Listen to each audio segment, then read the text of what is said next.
Apocalyptic prophecies manifest themselves through extraordinary events.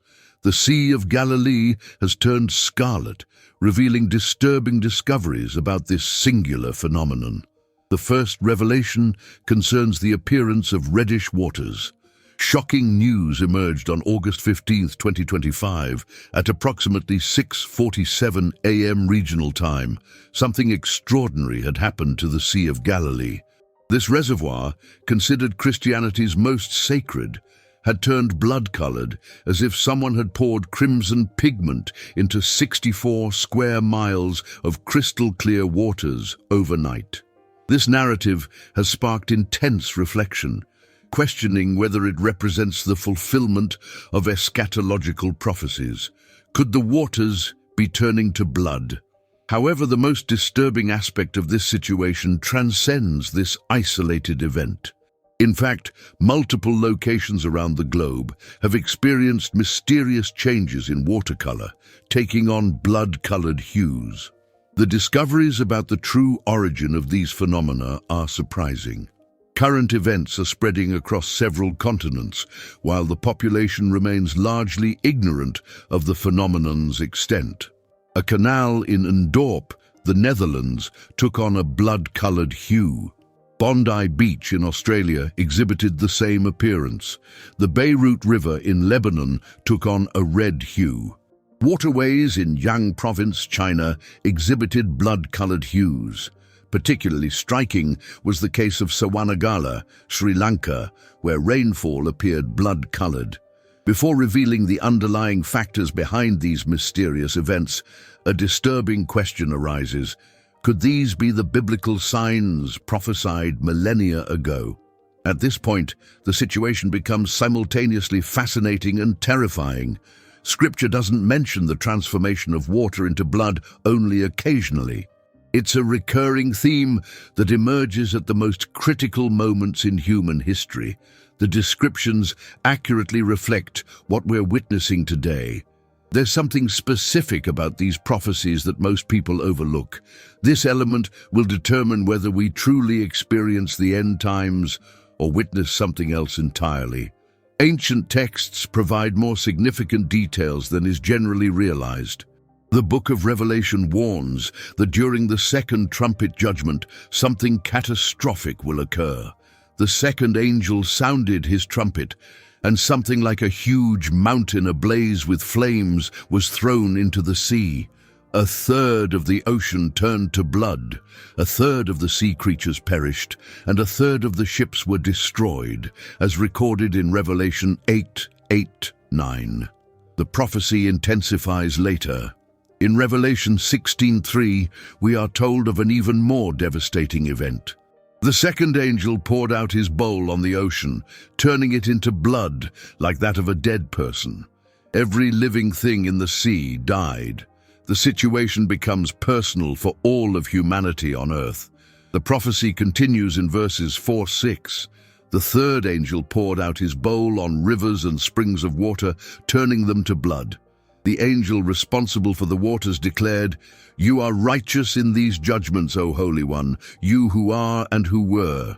For they shed the blood of your holy people and of your prophets, and you gave them blood to drink as they deserve." Consider this reality, not just the oceans, but all freshwater supplies, rivers and springs, everything we depend on for survival. Revelation 11:6 mentions two special witnesses during the tribulation. They have the authority to turn waters into blood and strike the earth with various plagues as they wish. This power was granted to Moses, who turned the Nile River into blood, as recorded in Exodus 7:20. The fundamental question that likely consumes your thoughts is, are we witnessing the fulfillment of these prophecies today? Deeper investigations into this mystery have revealed crucial aspects for understanding everything we witness today. Contemporary reports of red waters lack a crucial element that would definitively prove that we are living in the end times. The timeline doesn't line up properly. The tribulation period described in Revelation follows a very specific sequence. It doesn't represent random chaos, but an ordered series of judgments. Most people don't realize that the transformation of the sea into blood in the third trumpet judgment occurs after the first and second trumpets have already sounded. This means that the first trumpet will involve hail, fire, and blood raining down upon the earth. The second will cause a third of the trees and all herbaceous vegetation to be burned. Look out your window right now. Have any of these events already occurred? The answer reveals everything you need to know about our current position in the tribulation. The bowl judgments that turn both seawater and freshwater into blood occur even later in the sequence. If these recent red water events don't constitute biblical prophetic fulfillments, what's really going on? The answer involves three distinct possibilities, the third of which is potentially surprising. Sometimes nature produces phenomena so dramatic they seem supernatural. When water suddenly turns blood-colored, it's often the result of something scientists call an algal bloom or red tide. The process occurs when environmental conditions align perfectly: temperature, nutrients, sunlight, causing a population explosion of algal colonies. These microscopic organisms contain pigments that, in massive concentrations, literally dye the water red. They can occur in both fresh and salt water. Scientists have confirmed the red waters in Dorp, Netherlands, as being precisely this natural phenomenon. The disturbing aspect is that these blooms are becoming more frequent, and no one fully understands why. Sometimes the truth turns out to be more sinister than supernatural.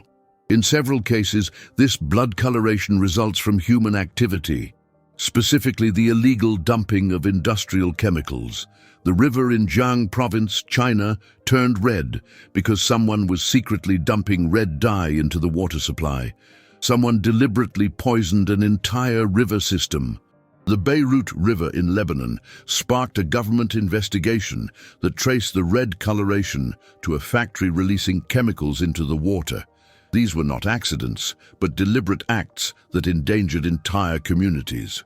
The second discovery concerns the connection with the Euphrates, where geography becomes prophecy.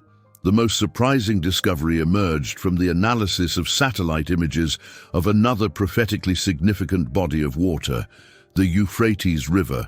Since 2022, the Euphrates has been decreasing to historically low levels. Water flow has decreased by more than 70% compared to normal levels. Archaeological sites submerged for millennia have been exposed.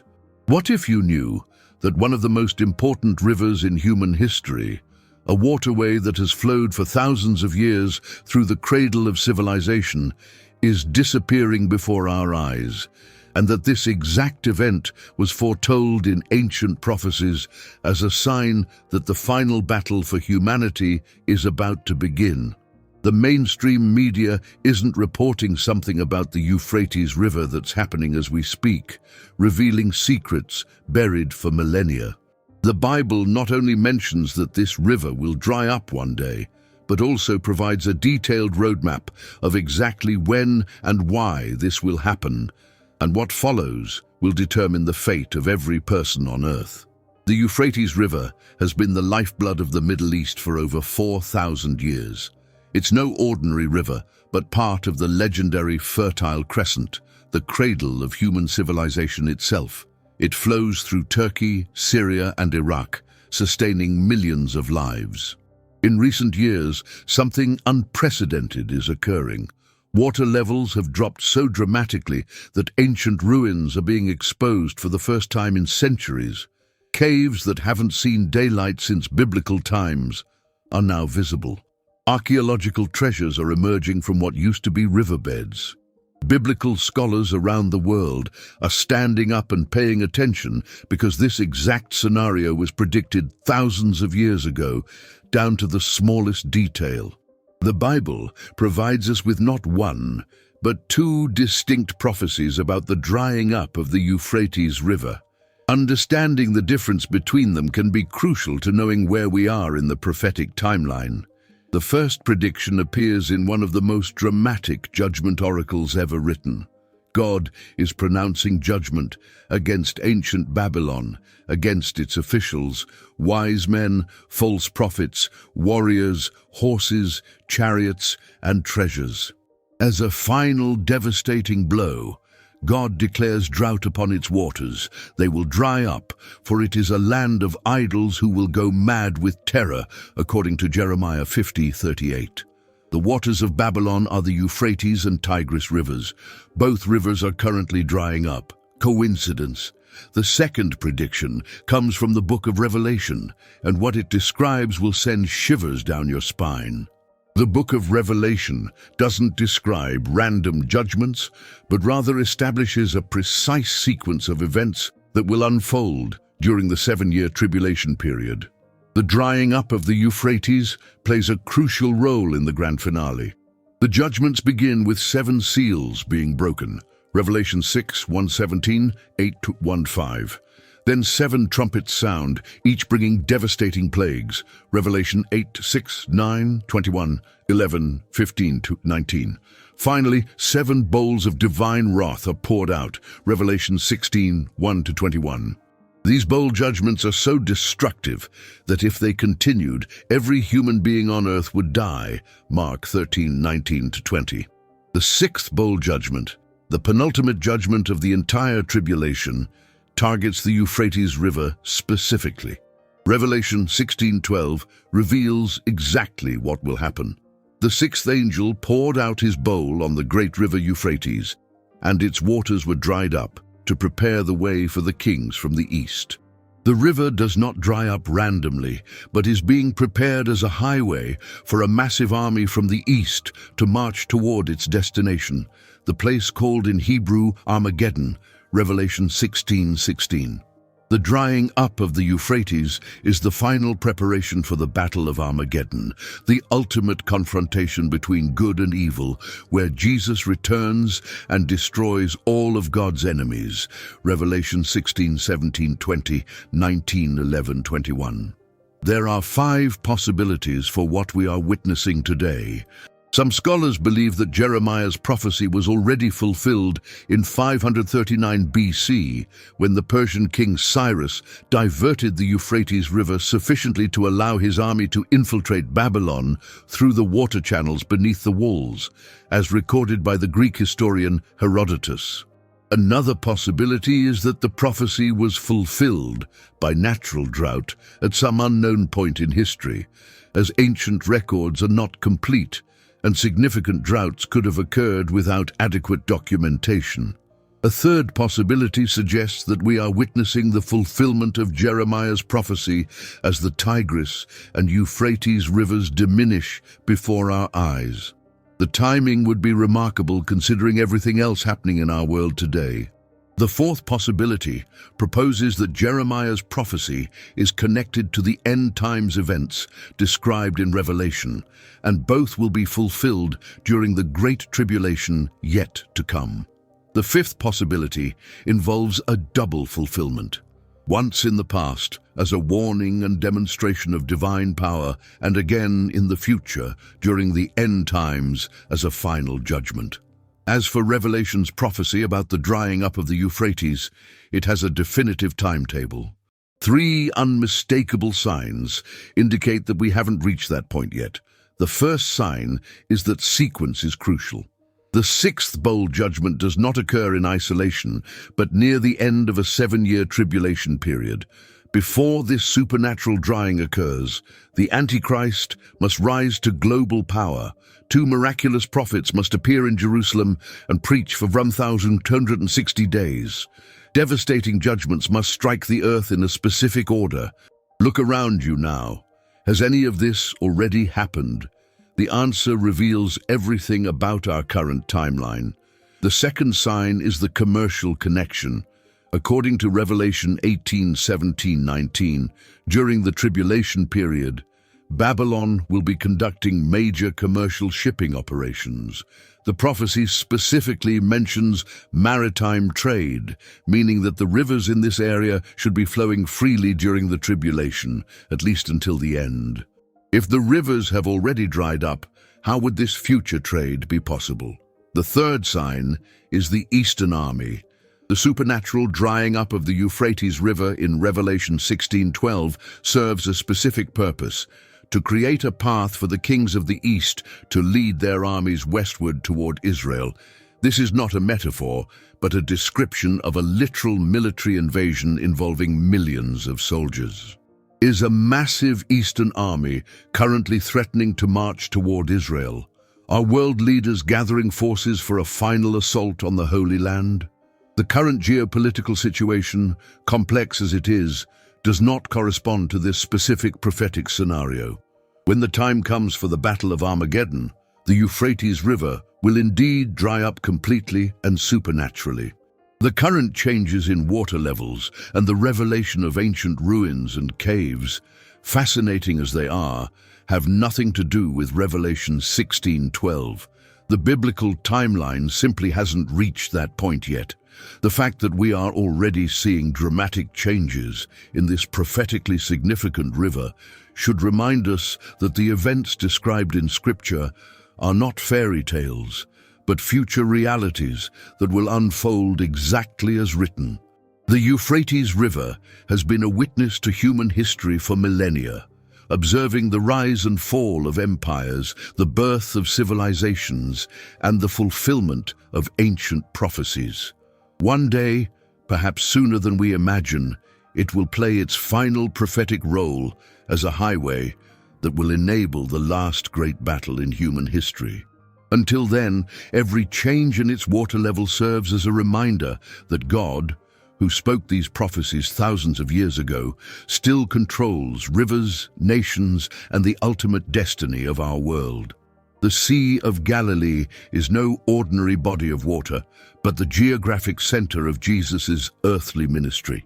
It's the place where he walked on water, calmed storms, and called his disciples. It's the place where divine miracles involving water were first demonstrated to humanity.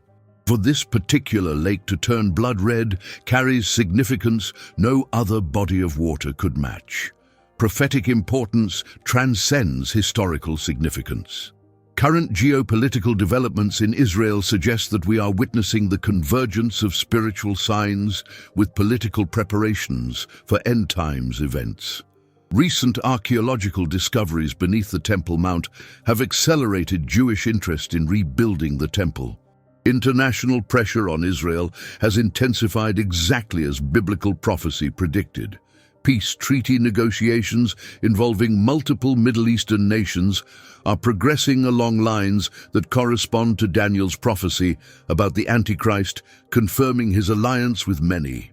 Physical signs occurring in Israel's most spiritually significant locations occur while political developments set the stage for the fulfillment of end-time prophecy. It's as if heaven and earth are being synchronized for the final act of human history. When you map all the current supernatural events geographically, a pattern emerges that should make every believer's heart race. Locations experiencing unexplained water anomalies, atmospheric phenomena, and geological shifts are clustering around Jerusalem in expansive concentric circles. Scripture warns us about these times in multiple passages. Joel 2:30-31 declares, "I will show wonders in the heavens and on the earth, blood, fire, and pillars of smoke. The sun will be turned into darkness and the moon into blood before the great and dreadful day of the Lord comes." Isaiah 34:3-4 prophesies, "Their slain will be thrown out, and a stench will rise from their carcasses, and the mountains will melt with their blood. All the host of heaven will be dissolved, and the heavens will be rolled up like a scroll. All their host will fall like a leaf falling from the vine, like a leaf falling from the fig tree." Ezekiel 38:22 describes future judgments. "I will judge him with pestilence and bloodshed. I will rain on him and on his troops, and on the many peoples who are with him an overflowing rain, hailstones, fire, and sulfur." Zechariah 14:12 reveals the fate of Israel's enemies. "This will be the plague with which the Lord will strike all the people who fought against Jerusalem. Their flesh will corrupt while they are still on their feet. Their eyes will corrupt in their sockets, and their tongue will corrupt in their mouth. Matthew 24:29-30 quotes Jesus as saying, "Immediately after the tribulation of those days, the sun will be darkened, and the moon will not give its light. The stars will fall from heaven, and the powers of the heavens will be shaken. Then the sign of the Son of Man will appear in heaven. Then all the tribes of the earth will mourn, and they will see the Son of Man coming on the clouds of heaven with power and great glory." Luke 21:25-28 adds, "There will be signs in the sun, the moon, and the stars, and on the earth distress among the nations, with perplexity because of the roaring of the sea and the waves. Men's hearts will fail them from fear and anticipation of what is coming on the world, for the powers of the heavens will be shaken. Then they will see the Son of Man coming in a cloud with power and great glory." Now when these things begin to take place, look up and lift up your heads, because your redemption is drawing near. Peter 3:10-12 reminds us, "But the day of the Lord will come like a thief, in which the heavens will pass away with a great noise, and the elements will be destroyed with fervent heat, and the earth also and everything in it will be burned up. Since all these things will be destroyed in this way, you ought to be such as become holy and godly people, who are eagerly waiting for and hastening the coming of the day of God, because of which the heavens will be destroyed by burning, and the elements will melt with fervent heat." Revelation 6:12-17 describes the opening of the sixth seal. "I saw when the Lamb opened the sixth seal, and there was a great earthquake. The sun became black as sackcloth of hair, and the whole moon became like blood. The stars in the sky fell to the earth as a fig tree drops its untimely figs when it is shaken by a mighty wind. The sky was removed like a scroll when it is rolled up. Then every mountain and island was moved out of its place. The kings of the earth, the great men, the rulers, the rich men, the powerful men, and every slave and free man hid themselves in the caves and in the rocks of the mountains. They said to the mountains and rocks, 'Fall on us and hide us from the face of him who sits on the throne and from the wrath of the Lamb, because the great day of their wrath has come.'" These verses paint a vivid picture of coming judgments that include not only watery transformations, but cosmic upheavals, devastating earthquakes, supernatural plagues, and atmospheric changes that will defy all scientific understanding. Current events, while significant, represent only foreshadowings of these more intense future judgments.